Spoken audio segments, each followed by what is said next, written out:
What's up, guys? Johnson Hops has officially started. Sorry to turn around to turn that off. I think some of you know that song, and that was kind of my way of saying, "Hey." I think I told you guys last week, but I finally got got my files, my original files from my first album, Apocalyptic Dreams, which I'm very, very happy about. I think I told you guys that last week. I can't remember. I'm gonna move us in a little bit closer here now. But yeah, that track was called Redemption, and again, that's track number one off of my very first album. Excuse me, Apocalyptic Dreams, right there. So that's it. I always like to open this up with a song for you guys, or just some. Really, most of the time I just jam, and I don't know, just gives a chance for everybody to come on. What's up, everybody? I see we got the usual crew on here, which is really awesome, man. It's really, really cool to see you guys here. Um, the fury of power metal. I guess I could be considered power metal. I guess that because I mean, I've always deemed my music as melodic metal because that's one thing that I really want to be a stickler for is just the melodies. I want the song to speak out to you. You know what I mean? So just real quick, how was the sound on that? By the way, was it too muffled, too loud, not loud enough? I'm just curious because I am playing through my monitors today. Last week I played through my Fender Mustang amp, which you guys couldn't really hear that well at all. So this week I'm playing through my monitors back to what I normally play through. Because this seems to work. Like if I play a live amp on here, the mic here just doesn't pick it up that well. And I think it has to do with the frequencies and that sort of thing. Like if you guys were here in the room, it'd sound cool. The live amp would sound great, but picking up on the camera doesn't sound so good. But thank you guys. Thank you, by the way. But in here with the monitors, and it's probably because I've got the mic, I've got my little lapel mic. I guess you guys can try to pull it over without it pulling out. There we go. I've got that facing towards the monitor. And it's close enough to me to pick up my voice too, which this is let me pull this thing off real quick. This is an awesome little mic. It's just a lapel mic. I think this thing was like 20 or 30 bucks on Amazon. I don't even know the brand, to be honest with you guys. I think it's what I call a Bobo brand, like a non-name brand product, but a lot of the non-name brand products are made in the same factories that the name brand products are made, so you never really know what you're getting. But anyway, that's a good little mic, man. When I was doing the live shows here on YouTube for the Masterpiece, and I want to get back to doing those. That was just kind of a warm-up here for me. I'm going to get back to doing those, but this is the mic I normally use to pick up the sound, from the monitors in the room. I put it a little bit closer to the monitors. Excuse me. So Faceless, you bought a you bought a $30 Euro lapel mic, but it was crap. Yeah, so it just, dude, it's a hit or miss, man. The funny thing is, like I've bought expensive things in my life, not too expensive because I've never been wealthy, but I bought things that were expensive in my but they just didn't deliver. And then I bought things that were cheap that didn't deliver too. But then I've also bought other things that were cheap or moderately priced that were great. Acoustic, if you're on your desktop, dude, I'm just reading your comment because I had the same problem you've had. So just click on the screen. If you click on the video, I think if you double click on the video, it it will move the chat box over here, if that makes sense. I know what you're talking. Okay, cool, cool. You fixed it. I know what you're talking about because I've had that happen. Uh, um, I was attending a live something or another a few weeks ago, and like, okay, this sucks. Crap, I can't see my chat box, and it's like a hidden. I think you just click on the screen to get there. Um, you know. Okay, Liam, thanks, man. So the audio is a little bit distorted. I probably just need to cut the volume down next time. So, what I want to talk to you guys about tonight, I want to open up with something. Really, I think it's one thing. So, classic heavy metal tones. I was having a discussion with a good friend of mine, and a lot of you know him, Ken Candelas. He's a friend of mine who we both started this thing called Metal Mastermind together. Which you guys got an email on that today. So if you want to sign up for Metal Mastermind, do that. Just check your email and just search for Metal Mastermind. You'll see it. Uh, oh, Liam, you said my audio on my mic is distorted. Is it still distorted now? Because I've got it kind of facing towards me. It should be.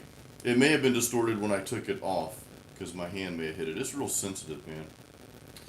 But I wanted to talk to you guys about. I want to talk to you guys about classic heavy metal albums and their tones, some of their tones. But I want to specifically point out some of the more classic metal albums from way back, like from 80s and 90s. I try to stick within the 80s because that's when that's really when metal. I don't know. That's when I considered it was true heavy metal. I know you got some late 70s in there too, but that metal, I don't know that I would consider that metal, like the Sabbath and stuff like that. Some people called Led Zeppelin metal, and that's just not metal. That's rock and roll. But anyway, so I was thinking of some albums that from back in that era. Let's just say the '80s, because that was a really good time for metal. Um, when metal was just really birthing, like we're giving birth to metal. That must have been a painful birth. But anyway, so I was thinking about certain albums from back in that era with guitar tones that were beyond their time. And like the one album, of course, that like there's two that come to mind.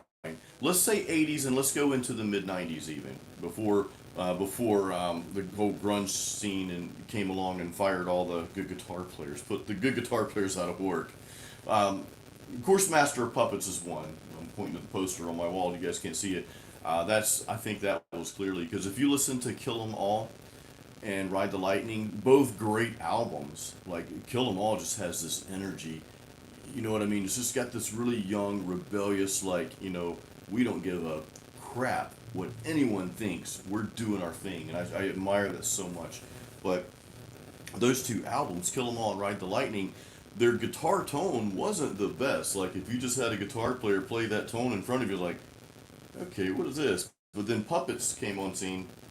Master of Puppets, I truly believe that guitar tone was way ahead of its time. So you guys are naming some other bands here. Liam, Judas Priest, yeah. I will specifically say the album Painkiller, which is just hands down one of my favorite albums altogether. But the album before Painkiller, and I'm sorry, I can't remember the name of the album now. Maybe you guys can tell me.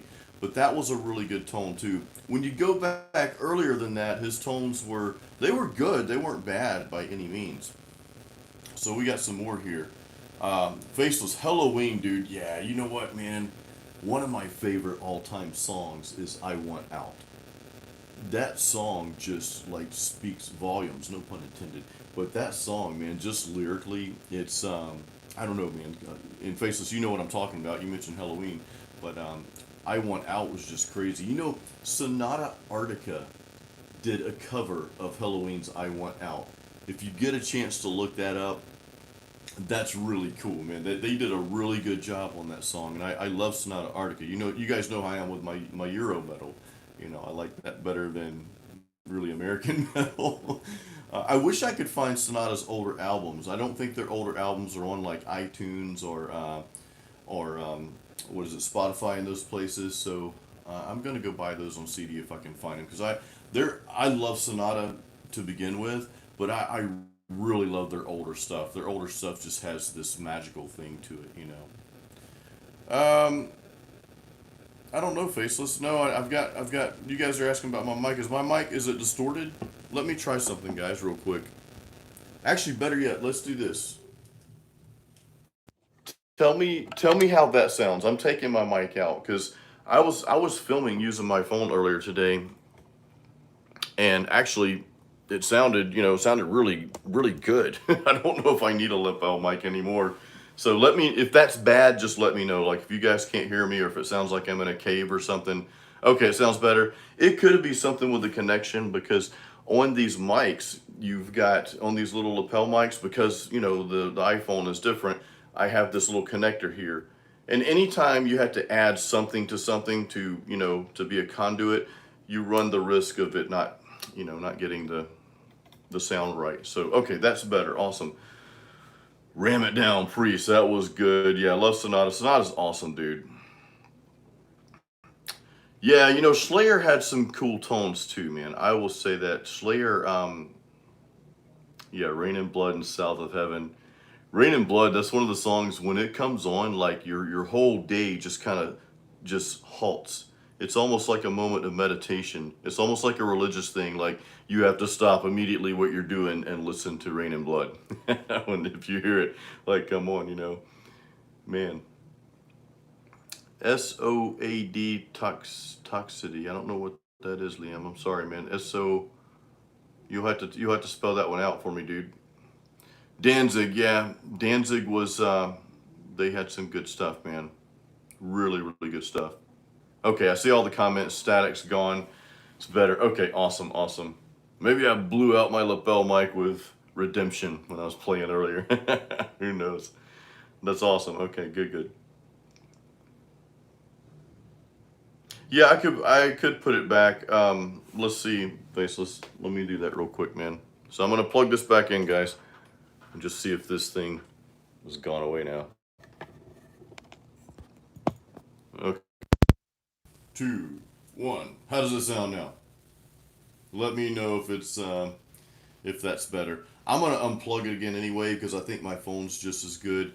So if you'll let me know if that sounds like different or worse, or is the static still back? I don't know.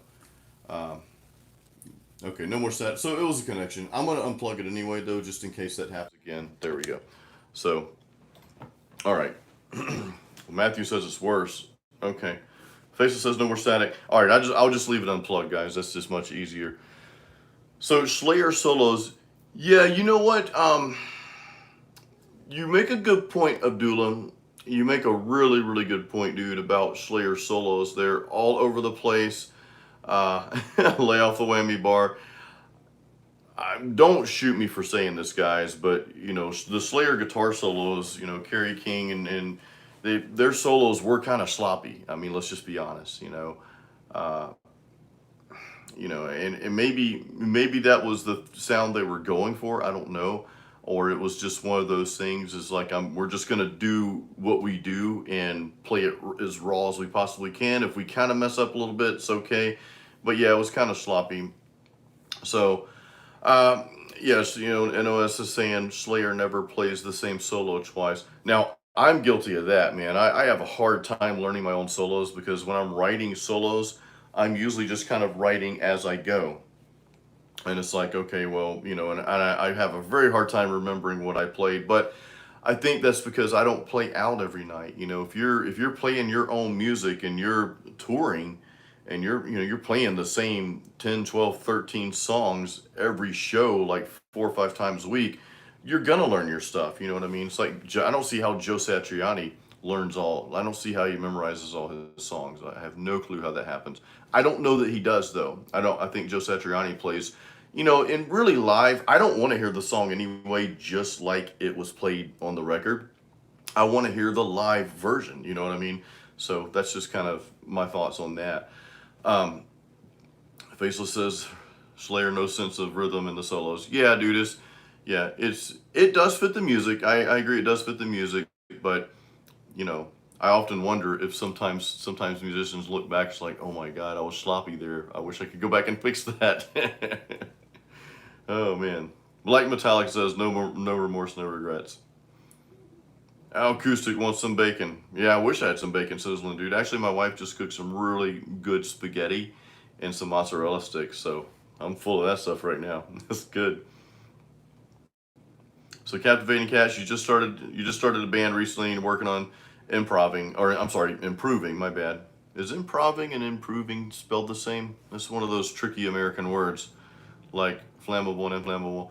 Okay, so got a long way to go. Yeah, Captain and Cast, keep practicing, dude. It's one thing about playing with a band, and I really miss playing in a band, but it is different.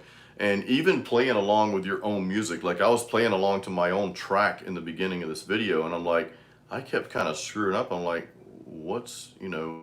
holy crap, what's wrong with me? But it's because I need to play my own stuff more and just get more comfortable with it. It's one thing to come in here and record. I'm track after track after track, and that's a different type of of work. It's a lot of work. Studio's a lot of work. The beauty about playing live, you just get up there and you play. You got to practice, you got to be good. But being in the studio, man, when you're responsible for everything that happens, it's like, it's exhausting sometimes. Um, but yeah,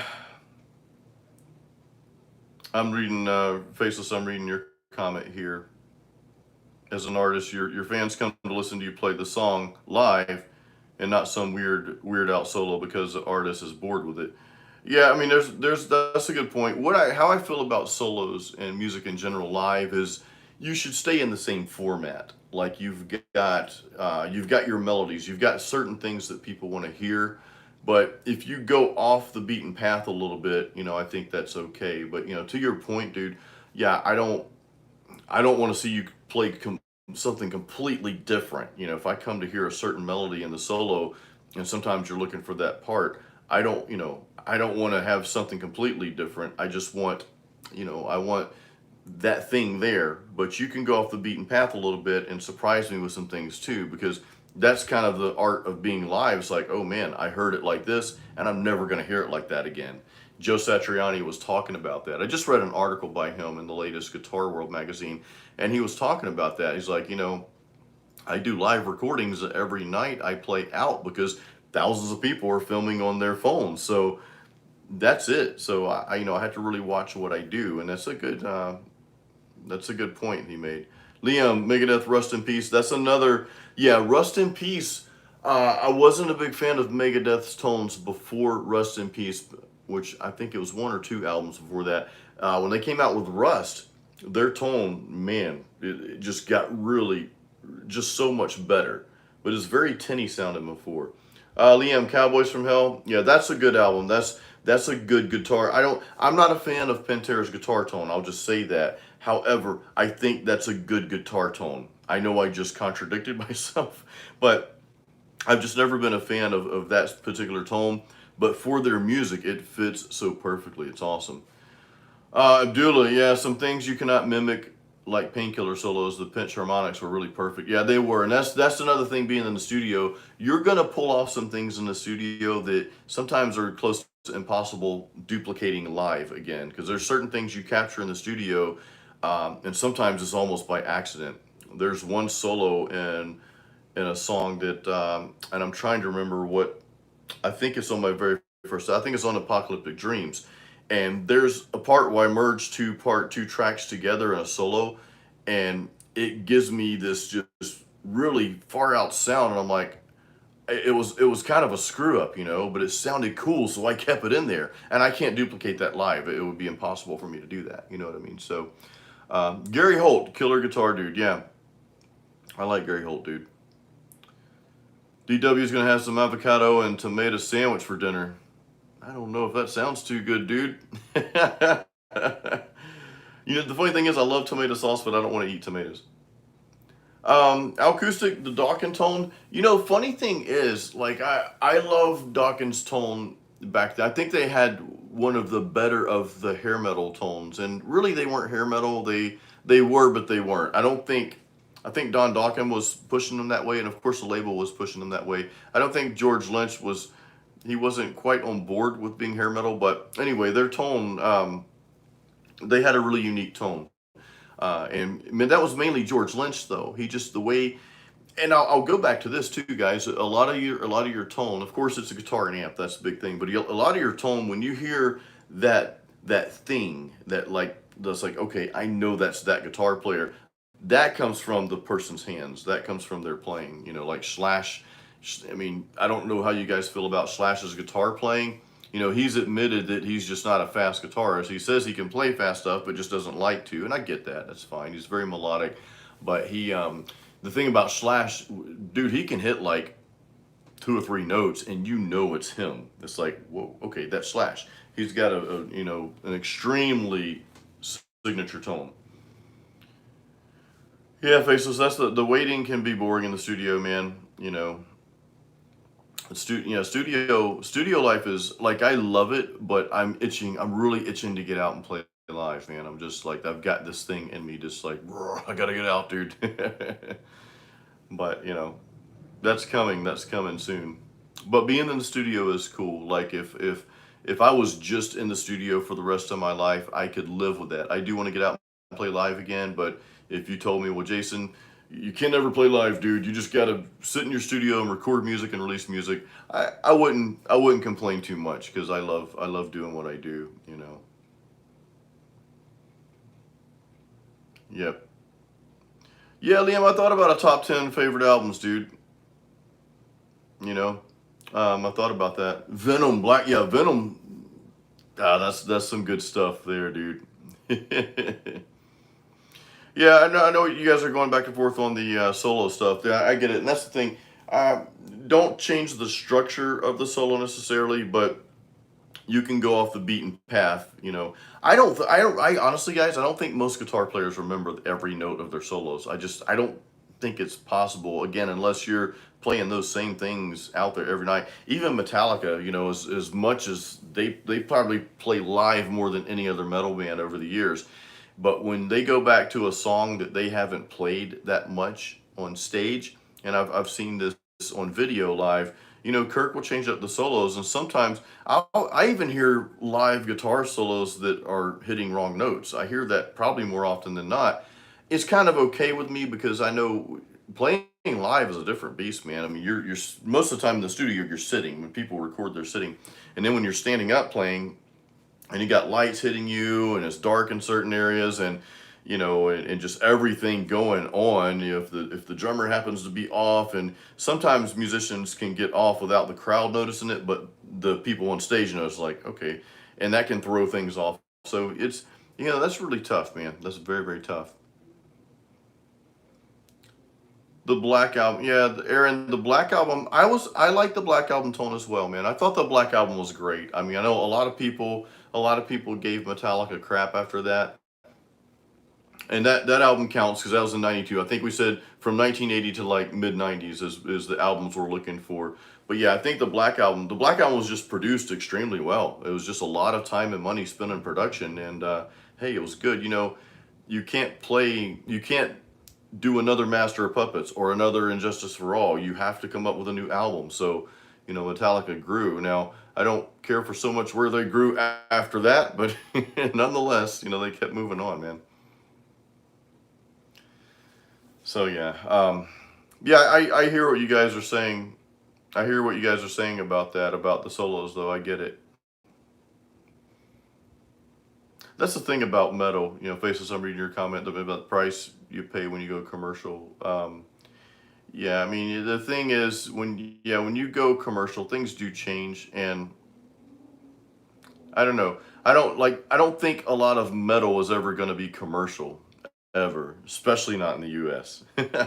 You know what I mean? Metallica was a different story, but I mean, are they truly commercial? You know what I mean?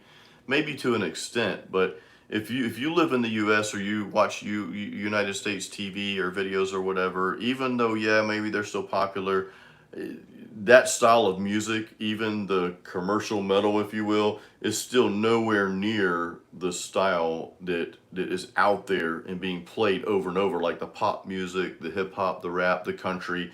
Those genres are really America's mainstream. I don't know how it is in Europe. I assume in Europe, though, that, you guys have bands like Nightwish. You guys have bands like Amon Amarth and Arch Enemy and Lacuna Coil and Sonata, Delane, Evergrey, all these phenomenal bands over there, you know what I mean? And like some of those bands go way back. Like, who am I thinking of? Amorphous. Amorphous is a band that goes way back. Now, I don't know, I didn't really dig into their catalog. I just heard them like a year ago when they opened for Delane. I'd never heard them before. So I don't know. Maybe some of that music is considered commercial in Europe. I don't know. Maybe not commercial, but it's popular at least. Much more popular there than here in the States. And then the other countries, South America. I know South America has a lot of metal bands that go down. I know metal is really popular there. When Maiden shows up, they sell the whole stadium out. You know what I mean? Oh, Metallica's new album, Saint Anger 2.0. Please tell me that's not real, guys. I don't keep up much with pop culture, and I hate to say pop culture and Metallica in the same sentence, but PogChamp, thank you. Thank you for making that comment. I appreciate that, dude. I really do.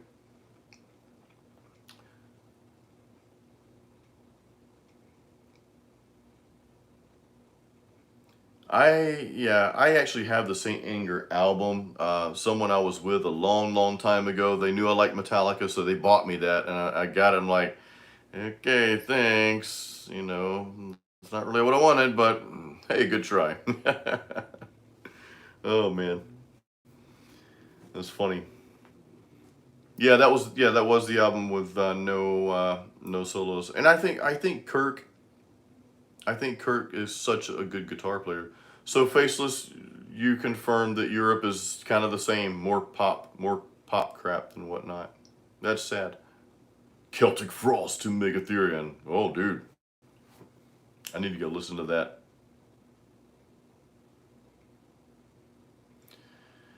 Orion is a great song, man. And I heard that Lars J. Axman. I heard that Lars Ulrich. I heard that was like his least favorite song to play. He's like, man, please do not request Orion.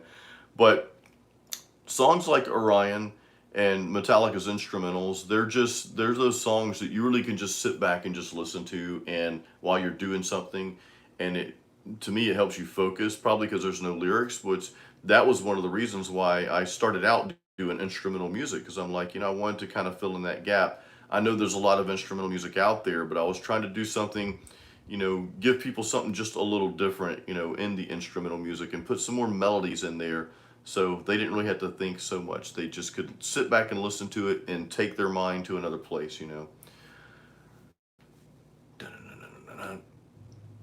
Finland is also a fantastic country for metal. Yeah, Finland is, dude. Yeah, Tom England, Evergrace from Finland. I want to say Sonata Arcticus from Finland as well. Nightwish is and then Nightwish is Finland too, right? I believe so. Yeah, Dio rock, dude. Dio had some amazing stuff. I mean, I was just talking to someone about him earlier this week.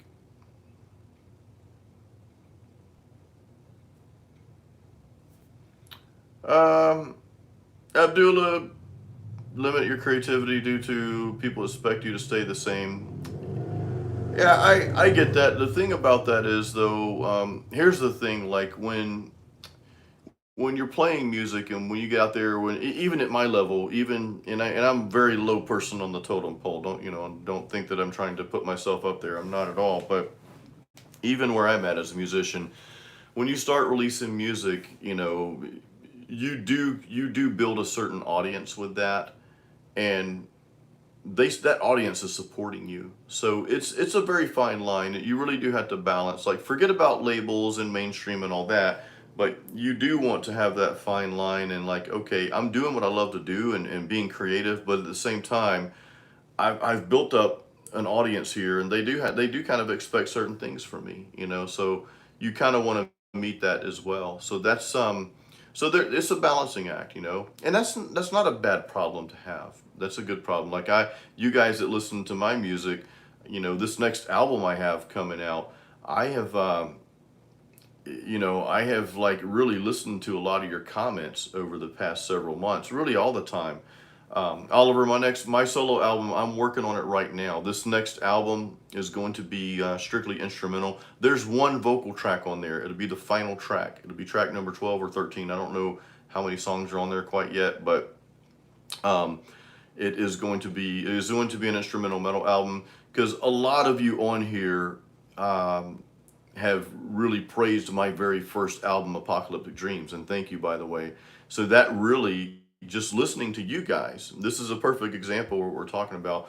Just listening to you guys has kind of inspired me to, to put another instrumental album out there that's this melodic, and you become known for something as a musician, So but I get what you guys are saying. If you as a band, you write stuff you want. If people like it, good. If not, then on to the next. The only problem with that is if it depends on, is it a hobby for you, or are you just experimenting with different things and that's all you're doing, or are you going a certain direction? I think music is, as much as you guys probably don't want to hear this, it does become somewhat of a business, meaning that you've got to make a plan. You can't just say, I think I'll just do this today, and if people like it, great. They don't, I mean, if you're just playing with music and not really wanting to do anything serious with it, then that's fine.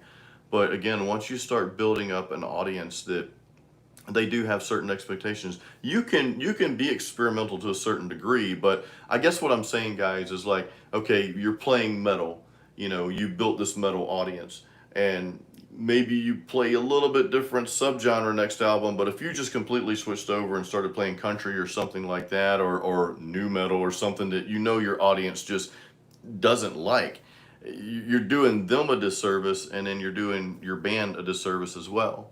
So that's just my opinion. I mean, I'm not saying I'm right, but Um, DW, has this ever happened to you? Like, sometimes get into it and start jamming, and with your own ideas over another song. Not, dude. I don't.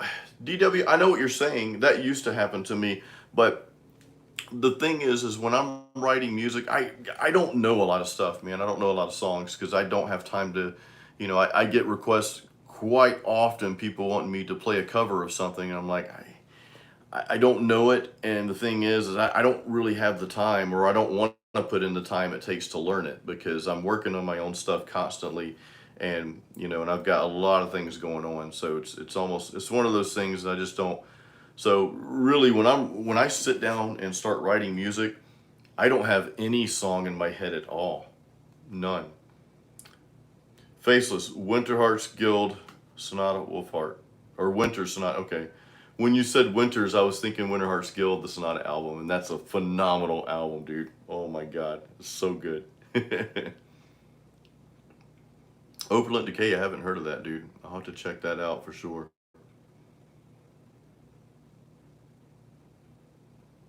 Cryptic, thank you, dude. Apocalyptic Dreams and Heavy Metal Workout. Yeah, Heavy Metal Workout is funny. That album is like extremely popular in Poland for some reason. I don't know how, but hey. Yep. Metallica with the makeup. Nice, dude. I'd love to see Metallica with makeup on. Oh man.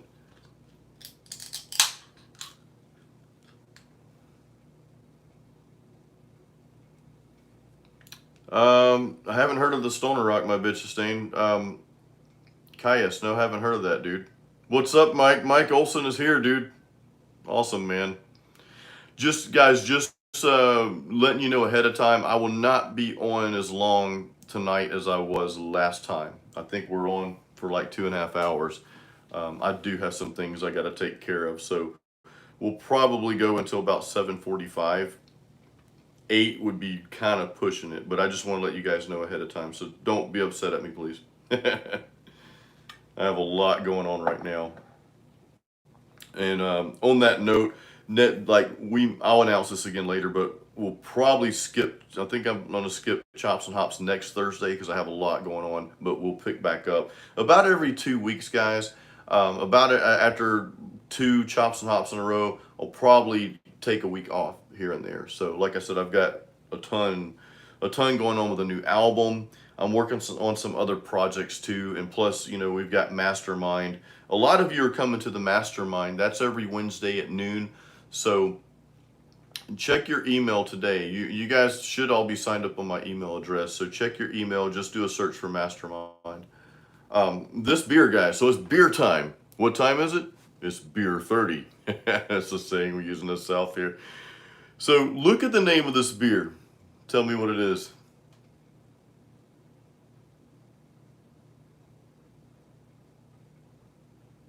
How cool is that, man? You guys see that? Can you read that?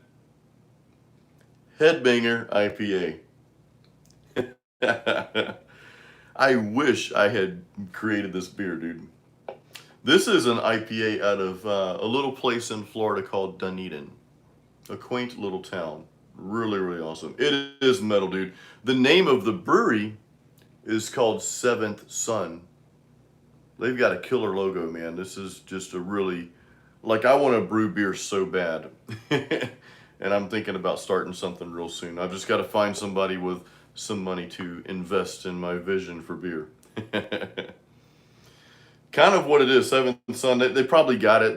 They spell it. You see how they spell it? They don't spell it like that. They actually spell it different with like the number 7, then vent, which is very creative and unique.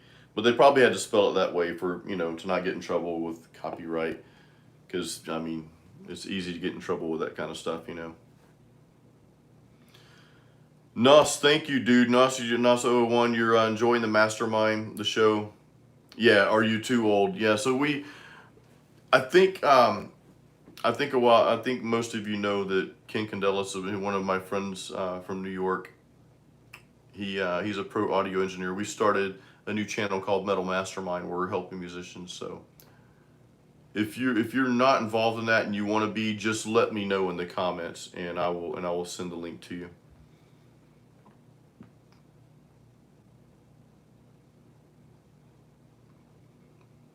Maiden. Faceless,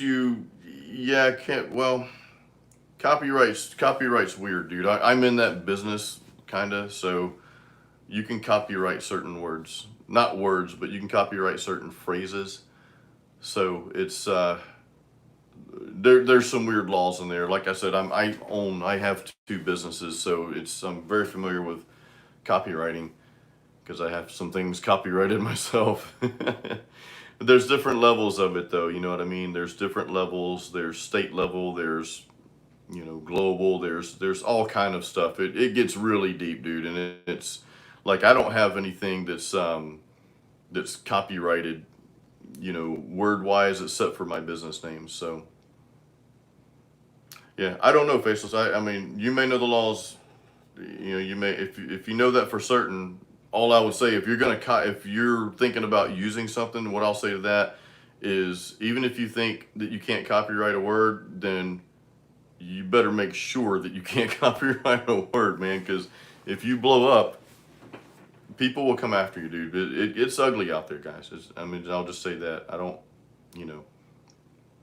and the way the laws are written, especially in certain countries.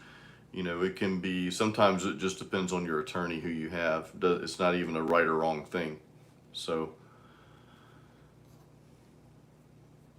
yeah, wouldn't think you could copyright the word metal, but again, you can copyright certain phrases if it's going to be on a logo or something like that. Because again, I've done it, so I know that you can't. Anyway, so yeah, I don't know, Mike. Yeah, the copyright laws over here, trademark, it's crazy, and it can get really ugly. There's some things you would think you can copyright that you can't, and there's other things that it's vice versa. It's like, so it gets weird. And then just when you think you've got it down, it's just like Facebook. Everything changes. Oh man.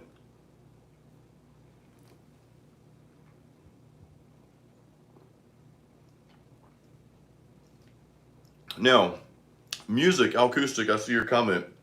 That's very good. You've got 18 songs copyrighted. So what I'll tell you is make sure, and every one of you right now should go to ASCAP and just register yourself. Just register yourself as a musician there, because you will use that at some point if you release something. By the way, guys, let me send you, yeah, or BMI. And Mike, I don't man, I read, I was trying to read the differences between BMI and ASCAP, and it's just like a 50-50, man. Do one of them, just I don't even know that it matters. I know some people have bad experience with BMI, some people have bad experience with ASCAP, and then vice versa. So it's really hard to say, man. There's so many reviews and information out there. I am going to send you guys a blog post that talks about registering your songs. I just let's see here, blah blah blah blah. Here we go. Where's it at? All right, I think this is it right here. I think it's part 3. You guys know I was gonna do a series on recording and releasing a song, and I couldn't get the video parts right. So what I did was I created a blog post series. I've got a 4-part blog post series.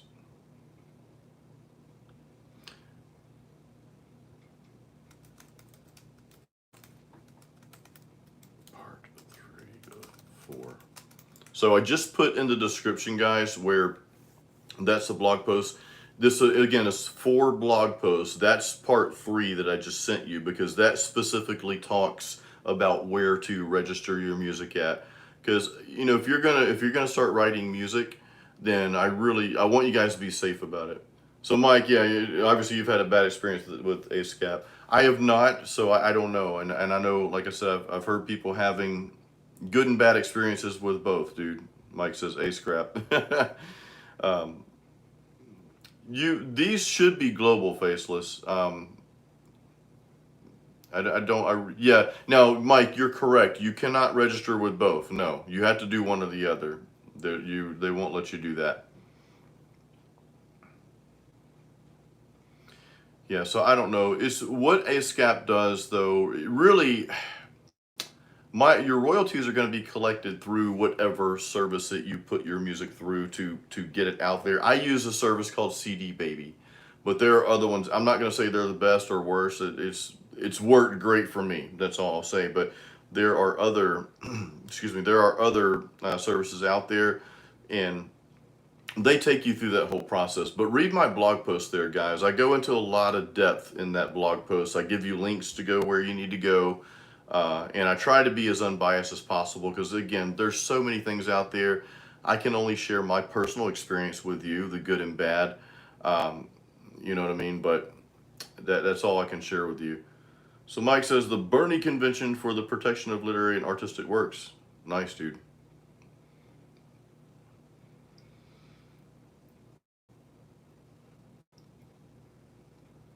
DW, you worked out today. Good, dude. Akos, what's up, dude? Akos was one of the winners of my CD, man. Thank you for entering that contest, by the way. I don't know if you guys remember. For my birthday, I actually did a CD giveaway, and it's real funny. We picked. Actually, I didn't even pick the number. What I had, it was my birthday video I put out on May 19th, and I said, hey, we're gonna pick 2 random numbers, and that was just the number, whatever number of comment it was. Like if it was comment number 10, which that wasn't. I don't even remember what the numbers were. I had my good friend Eddie pick the numbers for me, because I wanted to be removed completely from that. I'm kind of funny when it comes to stuff like that. I want things to be like extremely honest, transparent, and so I completely removed myself. And my buddy Eddie, he texted me the numbers the next morning. So I just like, okay, I counted down where those comments were. I did that 3 times to make sure that, because sometimes I suck at counting. And Akos was one of the ones who won. So that was really cool. Yeah, faceless. I didn't pick a number at all, but he actually, and he didn't even pick the number. Yeah, it was Pipe Nook, dude. Yeah, it was my good friend Eddie at the Pipe Nook, dude. But he actually used there's like some little service you tell them what your range is, like 1 through 50. I think I had over 50 comments. I said, dude, just I checked how many comments were that morning. and he put the range in his little program or whatever, and just boom, hit a button, and just like the lottery, man, you have no idea what's coming, and that's it. So, but yeah, and man, my buddy Eddie, his pipe nook, his business is really doing well. That's really cool. I was worried because, man, in America we do have some strange things going on, and and they were just on a witch hunt for all tobacco. And I get it, you don't want people smoking cigarettes and all that, but you want people to have the choice on what they want to do. And he's in the old school tobacco, like the pipes, and pipe smokers aren't like cigarette smokers. They're not out and about blowing it in your face. They're kind of off in there. If they're smoking a pipe in public, they're in where pipes are smoked with a bunch of other pipe smokers, or they're at home, so they're not intrusive. You know what I mean? But anyway, you're welcome, Akos. Yeah, thank you for being part of this channel, dude. I really appreciate that. But yeah, back to the classic heavy metal tones, guys. I think we're naming quite a few bands there. My bitch is saying Cryptic.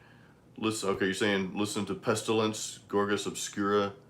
Okay, cool. I'm just scrolling out. I missed a few of these things.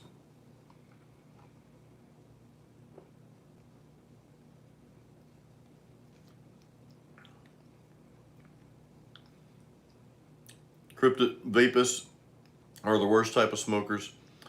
Yeah, that was the whole vaping thing. I've got a good friend that actually owns a vaping shop, and he has a little bit different perspective on it. But he's really big on helping people get off of cigarettes. And I'm not going to get into which is worse. I don't know. I don't, like I said, I'm not a smoker of anything. I'm just a beer drinker, you know. But anyway, Mike, if you're still on, dude, have you had this beer? I'm reaching out to Mike Olson because he lives in the area. This is from Dunedin, Seventh Sun Brewing, the Headbanger IPA. So, Mike, if you're on, you got to try this stuff. It's good, dude. I wish I could give you a virtual taste. Really good beer, man. Faceless, dude. That's a good question. I'm glad you asked that. I really am, because what I did tonight was, so check this out. I've got all the files now, and I've actually got them prepped. So what I need to do now, I had to do some things to the original files before they were ready, because they were the actual old original stuff. So there were some pieces that were missing from my old studio, and I had to kind of improvise on that, and just, I had to do a lot of work to get the files to where they're at. Um, but to answer your question, so what I plan to do next, and I'm going to do this tomorrow morning actually, I'm going to dump all 12 tracks. I think there's 12 tracks on that album. I'm going to dump them down to a file without the guitar solos, so that way I can play the guitar solos organically. I don't want to play a lead on top of a lead because that's not going to sound right. Plus, I'm not going to be able to play exactly the same every note, but I will keep the same format of the solos. I will definitely do that. But yeah, so I'm thinking, dude, uh, let me look at my calendar real quick, man, because I know this weekend I'm kind of busy, because I need to sit down and practice it. Now, what I'm gonna do next week, I was supposed to do this week, and it just didn't happen, dude. I am hoping the week of like between July 13th and 17th, so 2 weeks from this week. I am really hoping I can give you guys a live, at least 4 or 5 songs from Apocalyptic Dreams live. I know I can do that. I'll commit to that. So the week of the 13th, the 13th is on a Monday. It's like Monday 13th. That's scarier than Friday 13th. uh, but I think that week, I don't know what day yet, but that week I can do a live show here on YouTube. I'll probably do 2 live shows that week. I'll do one on YouTube, and then I'll do one on Facebook as well. And I know some of you guys aren't on my Facebook, and I get it. I think I favor YouTube over Facebook. I'm on Facebook almost out of necessity, but I do get a lot of cool stuff on there at the same time as well. So, but yeah, and I'm gonna, like, I'll have the show in my studio, but I'm actually gonna put it against a different. I'm actually gonna have another background. I want a different background. I want this to be really good, guys. I want this to be more than just. I don't want it just to look like I'm jamming in the studio. I want this to be really good for you guys. So I'll be accepting donations that night. You know. By the way, I do have the super chat available on here now. So I know some of you guys tested that last week, and thank you for that. I appreciate that. That money is going straight. That money's basically coming into my account and going out to the drummer. So you guys are basically paying my drummer when you guys donate to me and stuff. But yeah, Apocalyptic Dreams. I'm hoping to have that actual live show. So I'll pin everything down next week. Like I'll have the songs I'm gonna do and the date, and then that'll just give me some more prep time. Um, you know, My Bitch Sustained, Carcass, dude. They have some good stuff. Surgical, and it echoes Surgical Still. Yeah, I like that album a lot. There's a um, there's a very specific song on that album, and I can't remember the name of it. I'm just gonna look it up real quick because it's just one of my favorite all-time favorite metal songs. It's just so amazing. I admire, I so admire bands like Carcass that they just do their thing. Obituary is the same way. They just do their thing. They don't care about pleasing anyone. Now, I will say they do care about pleasing their fans. They do. Don't never misunderstand that. Never underestimate that. The bands that have really made it big for themselves, and not even big, but have been playing professionally out there as long as they do want to deliver to their fans. And guys, I care deeply about the people that listen to my music. So that's that thing. Yeah, I'm always going to play metal, but you guys are pretty much going to get what you expect from me. But at the same time, I don't want to disappoint you guys either. You know what I mean? I'm never going to be one of those that's like, okay, well, I know you guys like my music, but screw you, I'm going to do what I want and do something different. Yeah, that's not something you'll ever get from me. I can tell you that right now.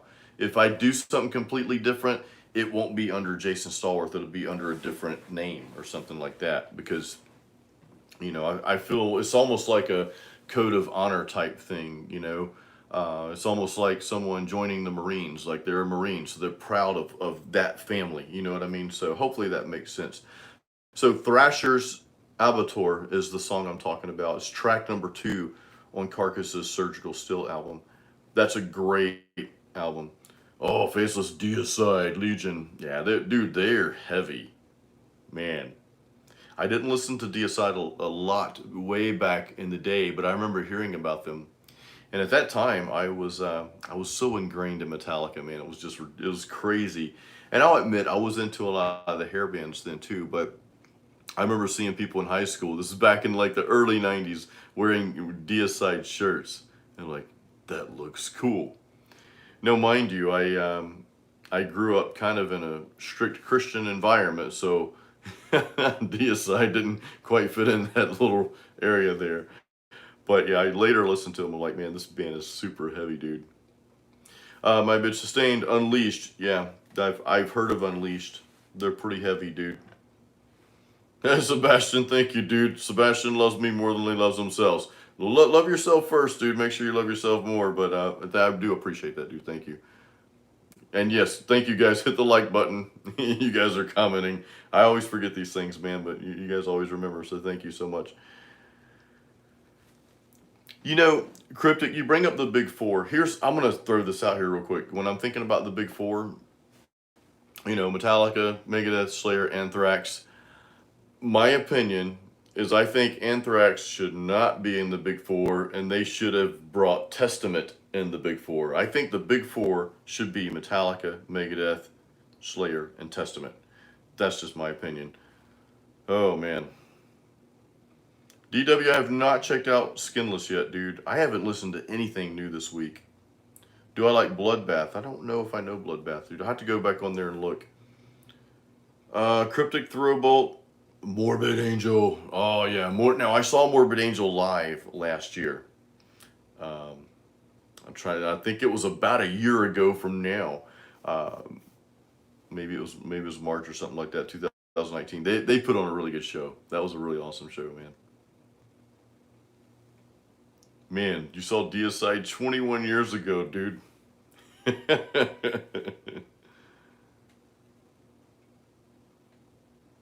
I kept hearing that Slayer was going to go on their last tour. All these bands like, this is our final farewell tour, and then they have another farewell tour. And it's like, okay, you can't cry wolf anymore.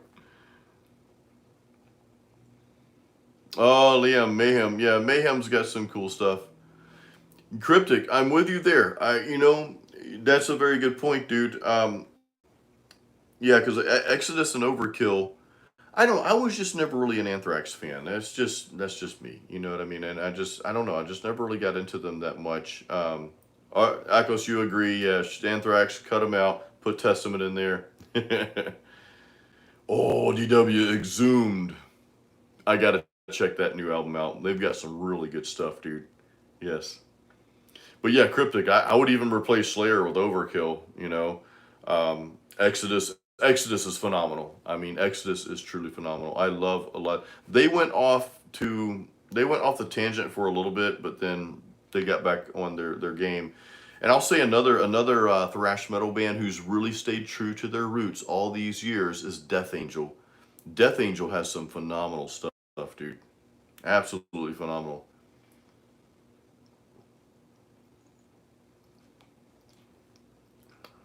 Renzo from Peru. What's up, dude? No, I haven't. I don't think I've listened to Toxic.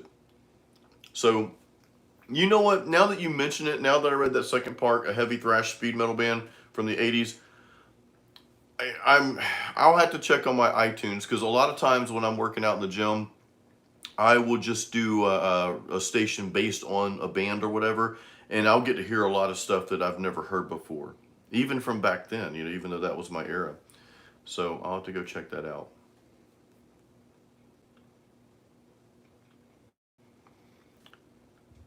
Yeah, Anthrax is a little. I'm not. I get you, Cryptic. I get it, man. Because I'm not really a punk person. I've never was into that style of music. Faceless, I do know DRI. I remember a lot of the skater guys. You had all these groups back in those days, but a lot of the skater community, which I was always good friends with those folks. A lot of them were into DRI.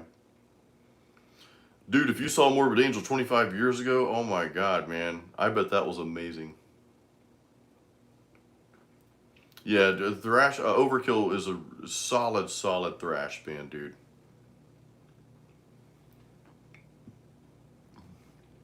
I don't know about the Haunted, Liam. Echoes, the New Testament album, yeah, it's great. I saw Testament, was it 2 years ago? And they were on their Brotherhood of the Snake tour. And I'm trying to think. Sepultura opened for them. It was like Sepultura, then Testament. I can't remember who played before that, but that was a really good show, dude. Alex Skolnick was up there. He's such a great guitarist. I mean, he's one of those he's one of those guitar players that he truly has his own style, and it is unmatched. And that's what I look for in guitar players. I look for their own particular style. I look for that over all the just play as fast as you possibly can or as smooth as you possibly can. That there's a place for that, and that's great. You know, I've been talking to a lot of people in the music business. They're kind of saying the same thing. It's like, man, guitar players they're great these days, but it just sounds the same and repetitive over and over and over, and it's just like it's you've got to have this crystal clear processed sound and play super fast, but it doesn't. I don't know. A lot of the music today doesn't have a lot of life in it. Liam, Ozzy's awesome. I love a lot of Ozzy stuff, dude. I tell you what, man, I will be super emotional the day Ozzy passes away, and Arnold Schwarzenegger for that matter, and probably a lot of our heroes. But I seriously, man, Ozzy. When you go back and listen to Ozzy, especially his older stuff, it's very clear to understand why people loved his music so much. I mean, like his music just reached out and grabbed those people, like a lot of us. I don't know. I'll tell you. I was going to tell you a little bit of my backstory here as well during tonight, and I think a lot of people can relate to that. And Faceless, I love Blind Guardian and Iced Earth too, for that matter. Those bands are kind of similar, but those are great bands. Um, but one of the things, looking back, a lot of people I think get into metal because they never felt like they fit in, in any other place in life and in the world and that sort of thing. So, I think that's why a lot of people get into metal or got into metal. It was accepting to them. So it's one of those things. I don't know, and that's kind of how I got into it. It's like, man, when I heard metal for the first time, it was like I was searching for something out of life, and it's like, wow, I found it. This is it. And you guys may have felt the same way the first time you listened to metal. So that was kind of my backstory. I think I was around 14 or 15 years old. And some of you guys have heard this story before, but there was this kid named Kevin. His name was Kevin. I don't remember his last name. I wish I could find him because I would just give him a big hug and tell him thank you so much. You're part of the reason why I'm here. But he grew up down the road from me. He was in a trailer. I didn't know his parents or anything like that, but he probably didn't have the best life, but he was always happy. And I remember him on the bus. Everybody else, this was in middle school. Everybody else thought he was a freak. He had long hair. He had the patches on his jacket, and all this cool stuff. And he was on the bus just banging his head away, man, with these old school headphones. We had these things called Walkmans back then. Some of you remember those. And everybody's like, "Oh, this freak! He listens to devil music." And I heard something blaring, and I was fascinated. I'm like, "Hey, dude, what are you listening to?" I was kind of skittish. And he just pulled one headphone away. He's like, "Metallica." He just smiled, and he knew he had me. He knew that I was gonna go research Metallica after that, and yeah. So after I got off the bus that day, I found out he lived down the street because you know what I mean. Uh, you know, we had to drop him off the bus or whatever. But I remember coming over to his house, or his trailer rather. And again, I don't know his parents. It seemed like they were kind of out of it, like addicts or something. Who knows? But I just remember going to his room. He had this pink, I think it was a Charvel guitar, and I had a guitar amp in there. And he had all these records, man, of heavy metal bands, Maiden and Priest, and I just, all these bands. And I was just like, wow. But that was one of the things. That was just one of those moments that I remember vividly, and one of those moments that just took me from where I was before that to this new world of heavy metal music. And the guitar came shortly after that. I went out and bought two albums, which was Metallica's Master of Puppets and Justice for All. Now I think later I found out Kevin was actually listening to Ride the Lightning on the bus, but anyway, that's the albums I bought, and I was hooked from there. So that a little bit of story there. You guys can actually read that in my book, Heavy Metal and Weights. If you go to the description of this video, like if you're on a laptop, just click on the description and scroll down a little bit, you'll see the link going to my book. So I write my whole story. That's on Amazon, by the way. So that's me being a salesman selling you my book. Buy my book. No, but I mean, if you have Kindle, or if you have Amazon Prime, I think you read it free anyway. So, Sai, thank you for coming for Chops and Hops. Satanic noises. Liam, what Faceless said, practice what you preach. That entire album is just phenomenal, and that was one of the metal albums I bought shortly after buying Puppets and Justice. But yeah, that song, practice what you preach, practice what you preach, is the first track on there, and then there's a lot of good, lot of good stuff on there. And I would say if you want something, like recent, they just put out a new album, and I like it. I haven't really dug into it yet, so I can't say too much about it. But the one before that, called Brotherhood of the Snake, I think that album's phenomenal as well. Souls of Black, that's another good album. So they've got so much good stuff, dude. So many good stuff. Yeah, Walkmans were the Boston sound, dude. Acoustic, yeah. I remember that band too, Boston. Some of those. There was like this era of those types of just rock and roll. We don't really have any just pure rock and roll. I was talking to my good friend Tom, who I got my Ibanez from, which, oh, it's over there. But we're talking last week. He called me. He's actually sending me some pickups to put in my Ibanez. I'll make a video of that when I get that in. But he's like, there's just no good rock and roll bands anymore. They're just gone. and bands like Boston, and you can even go back to like Zeppelin and stuff like that. But there was an era of bands like Boston and Toto, Journey back then. All those bands were just really just solid rock and roll bands, dude. Kansas, really good stuff.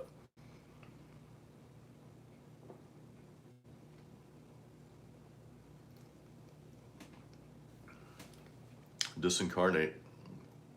Yeah, '90s had a lot of good death metal, dude.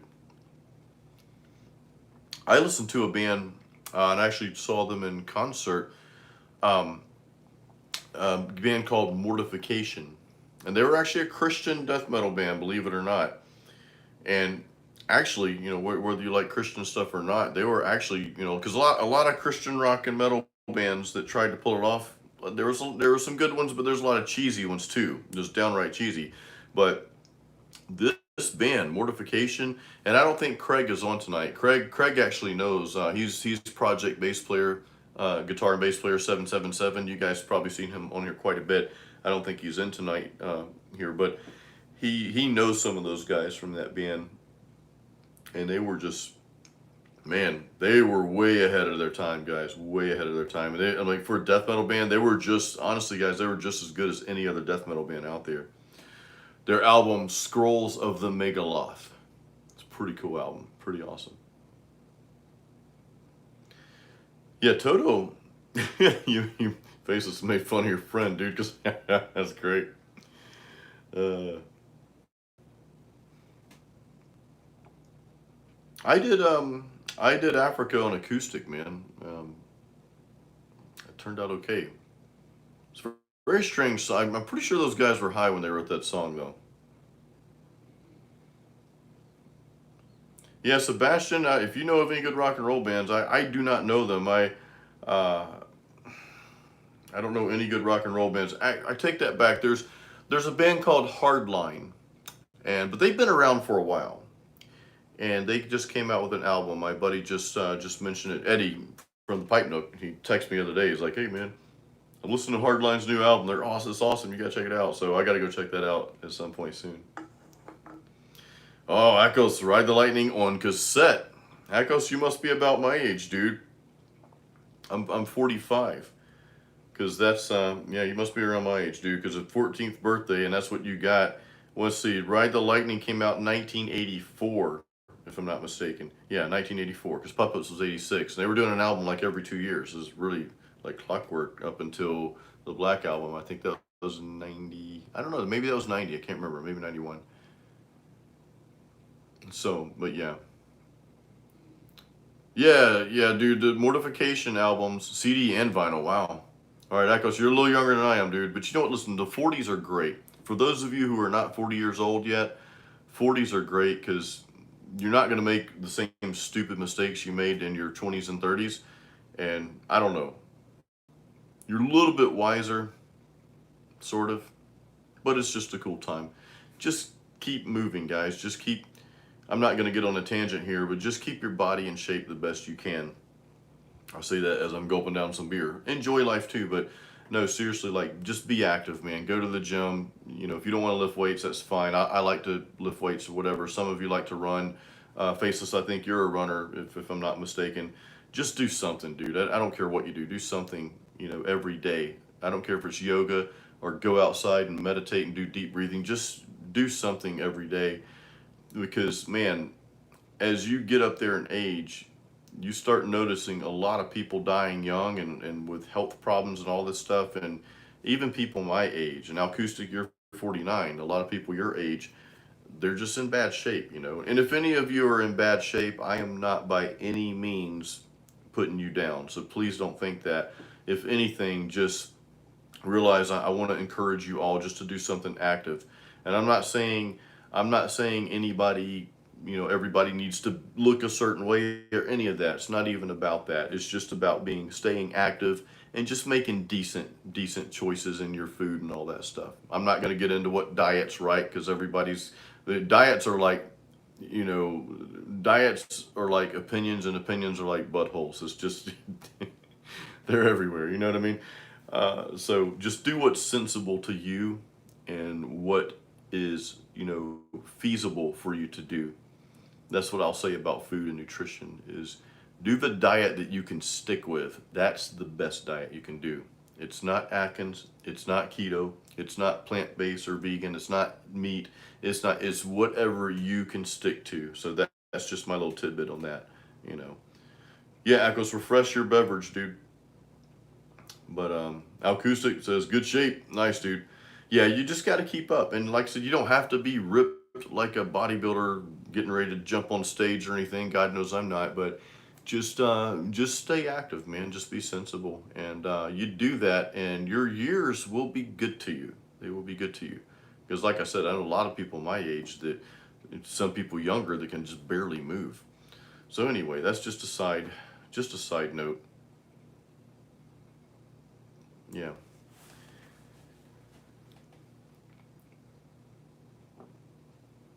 My bitch sustained. Relaxing 40s because you don't put up with crap. That's true too. There's a lot of things as you get up there that you used to care about, and then you just don't give a crap anymore. And it's a beautiful feeling. And it's funny because we used to look at older people and how it's like, man, how can they do that? And it's like, because they don't care, man. It's like, look, I've been on this earth a long time, and I'm just gonna do what I do, man. Which a lot of times you make better decisions that way, you know, because you're not worried about what other people think so much. You're in your own little thing, your own little world there, which is cool. Yeah, faceless. Gene Simmons in a forklift, dude. Cryptic, you're right. You don't have to look like Kevin Broussard to be in good shape. And I love Kevin Broussard. He's a good dude, and I'd like to do something else with him soon. I need to reach out to him. Him and I chat every now and then. You know, like each other's posts and that sort of thing. But yeah, he's a good guy. Now the thing is, like Kevin Broussard, and the difference between me and Kevin Broussard is like I lift weights. I'm pretty strong and all that, but Kevin Broussard is a real bodybuilder. I am not. That's the difference between him and I. He is a true bodybuilder. He competes or did compete and all that stuff. I've never competed in my life, so that there's a huge difference. You know what I mean? But he's a very good dude, very good guy. Ola England sent him a guitar, man, which was really cool. I think he sent him a solar guitar, just showed up at his house one day. So acoustic, what pickups am I putting in my Ibanez? So dude, that's interesting. My friend Tom, he has a tone zone, and he's like, dude, I bought this a long time ago and I'm not going to use it. He's had several guitars, and he said, I'll just send it to you. I'm like, well, don't I need the Air Norton too? He's like, dude, you know what? I'll get one of those and send that to you too. I'm like, are you sure? He's like, yeah, we've helped each other out a lot in the past, so, but yeah, he's sending that to me, I think coming in this week or next week. So, but so I've got, like, that guitar has if I remember this right, V7, S1, and V8.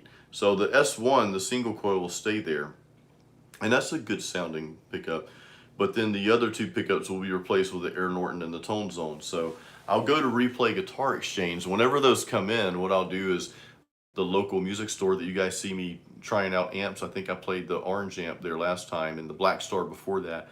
I'll go there and I'll try out some more gear, and then I'll leave my guitar there to get set up. So let's see, let me catch up here, guys. The She Helped, thanks for joining. So you're pretty new to the channel. Thank you. Thanks for joining. I appreciate it. Yeah, the thing is, like, the recording or the music, playing music, and positive attitude and body health, mental, all that. I think all those things go together. And Pit Boss 2K, everyone is a winner. That album is funny. I've never heard of that. My bitch sustain, bodybuilding is expensive. I used to think so. Here's the thing about bodybuilding, dude. I mean, if you're going at a pro level, yes, it's expensive. Like, even forget supplements, because you need those. If you're competing against other people that are just as genetically gifted, if not more, than you are, and they're taking things, supplements, whatever, and you're not, they will win. Because most people in bodybuilding work hard, man. That's a tough, very tough sport. So you're right, it can be expensive. If you're like me and it's just something like I love lifting weights, it's something you'll always do. Uh, really, it's not that bad. I mean, I don't eat 6, 7 meals a day of chicken, broccoli, and rice. I kind of eat what I want to, but I eat within reason. You know what I mean? I take protein powder and I take creatine monohydrate and some vitamins, and that's really about it. Um, Yeah, cryptic. I mean, if you get into that, if you get into the steroids, and that's a whole different topic, and I could do a whole nother probably YouTube video on that stuff. Um, the thing, what I'll say about the steroids is these days you can go to a doctor and get testosterone prescribed to you, and I don't want to say I recommend it. What I will say this is when you hit a certain age, your natural testosterone levels do decrease, and low testosterone levels have a direct correlation with heart disease. That's the number one killer in men.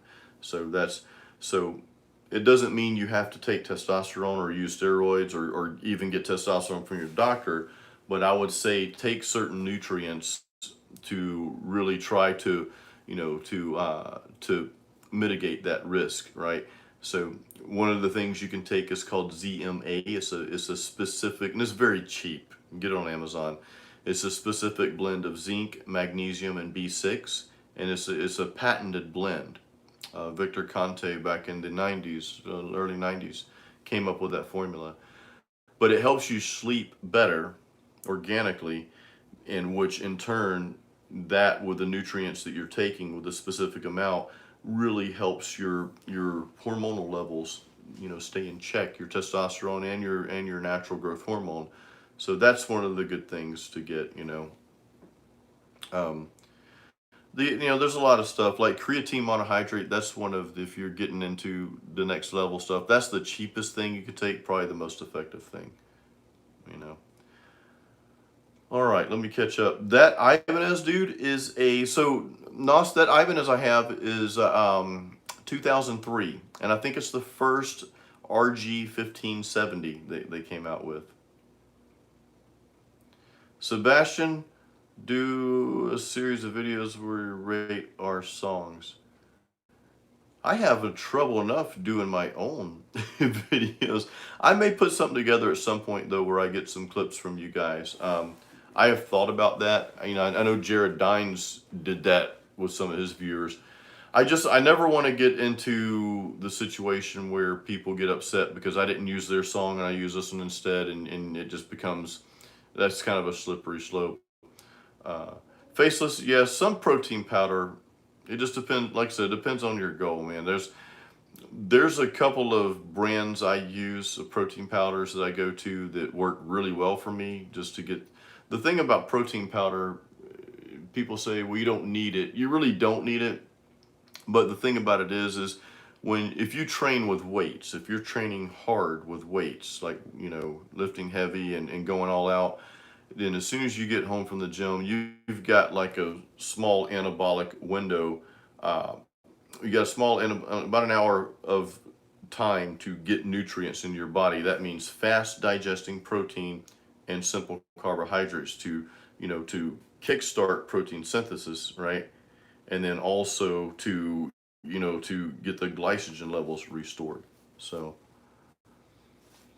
yeah, I mean, I have different views on protein powder. Faceless. I get where you're coming from. I've heard the same. I've heard the arguments on both sides. I've seen the science on both sides, because science is one of those things that you've got science that proves this and another science that contradicts it. But I mean, the thing about it is like whey protein powder is just straight protein. Like if you take 20 grams of whey protein, you're getting 20 grams of whey protein. Some of the overpriced stuff that when they add certain things to it actually deteriorates the product. But that's yeah, the only time I use protein powder now is pre and post workout, And I do that because the whey protein, whether you get it in powder form or another kind of form, the whey protein is very fast acting, and you can take a scoop of peanut butter and slow that down. But it's just, is it necessary? I mean, I don't think it's useless, but is it necessary? No. Now, if you're a pro bodybuilder and you're trying to eat 8 times a day or something like that, it might not be feasible to have a whole food meal every time, and that's where a lot of the protein shakes come into play, is to to get the extra protein that people might be missing. So it depends on what you do. You take it or leave it. I know when I stop taking it, I do get a little weaker, but that's just because I'm not getting that amount of protein, right? It really has nothing to do with the protein powder. It's just the fact that I'm not getting that amount of protein, and it's a thing of convenience. If I don't have time to cook a chicken breast when I get home from the gym because I've got to start my work day right away. You know what I mean? So it's a thing of convenience. Um, yeah, Nos, the V7, V8 pickups. The thing, they lack sustain. That's the thing I don't like about them. You know what I mean? That's the only thing I don't like about them. You lack sustain, and like I was playing today, I've got another. I don't know if you guys caught my video today, by the way, on YouTube. Um, Totally forgot what it was about now. Oh, I put a lesson out there today. Yeah, that's what I did. I put a classic heavy metal lesson, guitar lesson, out on YouTube today. So after we finish this, which we're about to wrap up soon, guys, because I've got some things I got to take care of. But yeah, check that out. Just go on my channel and check out that video after you watch this. It's a good lesson. It's a really good lesson. I put a lot of time into it. But I've got another one coming out tomorrow, and that one. I'll tell you the secret. That video coming out tomorrow, I'm actually using my distortion pedal, my overdrive pedal, the hardware, the physical pedal, going into my interface with a plug-in with Bias Amp 2. So you guys will see that tomorrow. I think it's scheduled to release at noon tomorrow. So I think you guys enjoy that. But anyway, I started recording some with my Ibanez, then I plugged in my ESP, and I'm like, just the contrast and pickups, it's like, wow, the ESP is just louder and hotter and everything because it's EMG pickups. And it's beyond the active passive. It's beyond just that. It's just the V7 and V8 pickups and the Ibanez, just they're not good pickups, dude. So yeah, I can't wait to change them out. Aaron, you making games, working out similar to how you make games playing guitar? It is, yeah. It's all, dude, you're right. You nailed it. It takes time. You got to be patient. But the thing where you nailed it the most when you said that magical word, consistency. And whether you're drinking protein shakes or not, or taking steroids or not, or amino acids or not, or buying a new guitar or not, whatever, if you're not consistent with any of that stuff, with just training hard or practicing a guitar, you're always going to sell yourself short. And I don't want any of you guys to ever do that. I'm not saying you have to be pro at everything. That's not what I'm getting at. But I know that, I know you guys are guitar players, and whether you want to make a profession out of it or you just want to have a side gig, like, I mean, a lot of people are just happy with that. They'll keep their day job, and music's just their side gig. They enjoy doing it. It's not a lot of pressure. Or if you just like to play guitar, you might not care to do anything, play out or anything. And it may just be one of those things where that's just your outlet, and that is great, any of those things. But what I'm saying is, I know all of you want to get to a certain level, and that's the beauty. You can push yourself to that next level. So just be consistent. I think all of you guys are consistent, though. I mean, you're metalheads. We're consistent metalheads. Kirby, you gonna buy a new axe? Medium output passive pickups with a good amp, or high output EMG? Kirby, it depends on what you play, dude. I mean, I like my EMG pickups. I know some metal guys that don't care for them, though. I know some people say the EMGs are just a little too hot and they kind of get out of control.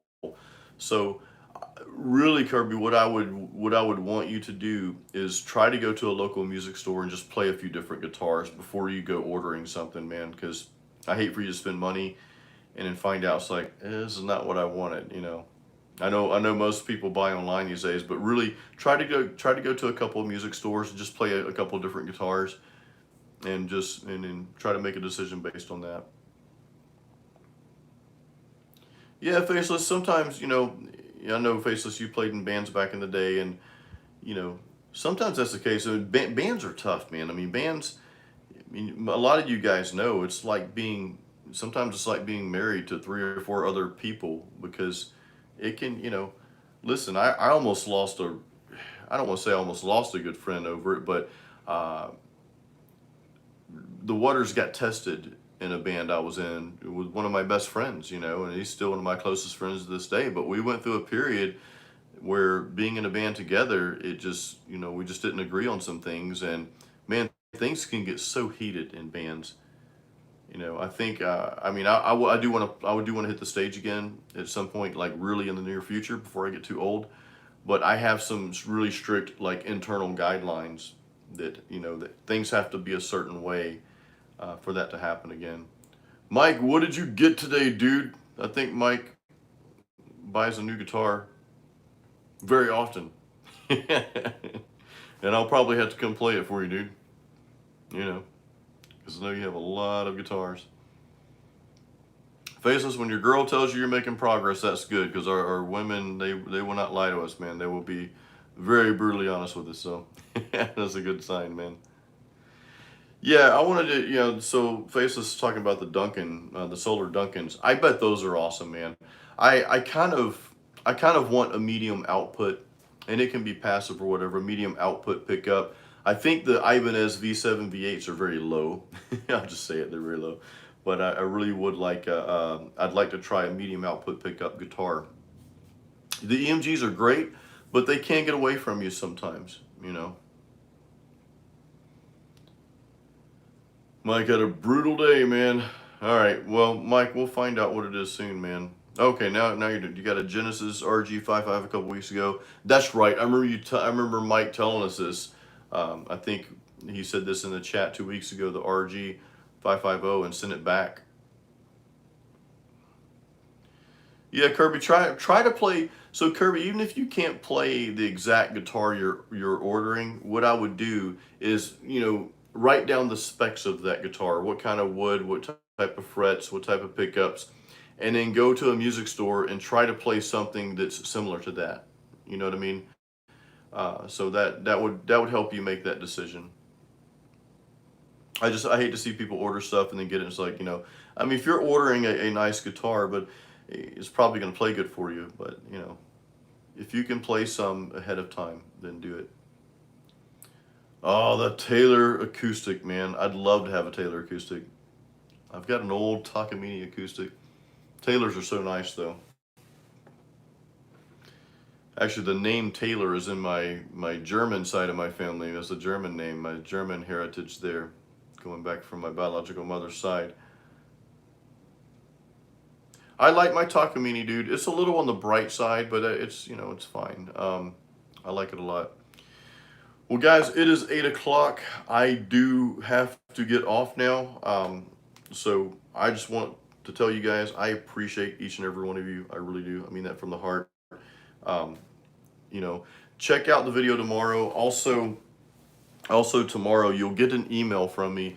I'm going to put this out here real quick, guys, because if you're not signed up on the email list, then you do want to be on that because that's how I communicate with you guys. So email is right here. I'm putting that in the chat. So if you're not signed up, I think all of you on here are, but if you've not signed up, then go to that link and then just put in your email address. I'll send you a free practice guide, and that way, you can be on my email. So tomorrow, though, guys, 8 o'clock a.m. Eastern Standard Time, you will have the email. Remember, it's called Friday Metal Guitarist or Metal Guitarist Friday, one of those. And it's just a nice recap of everything that happens. You'll get the links to all the videos I put out this week because I know sometimes you might miss some things. I've got a couple new blog posts as well. All good information for you guys to soak up. So definitely check that out. Guys, thank you so much. And remember, next week we probably will not have a Chops and Hops. So Chops and Hops will probably be the week after that. But your email, I will let you know for certain, when these things happen. Guys, have an awesome night. Keep it metal. We'll see you soon.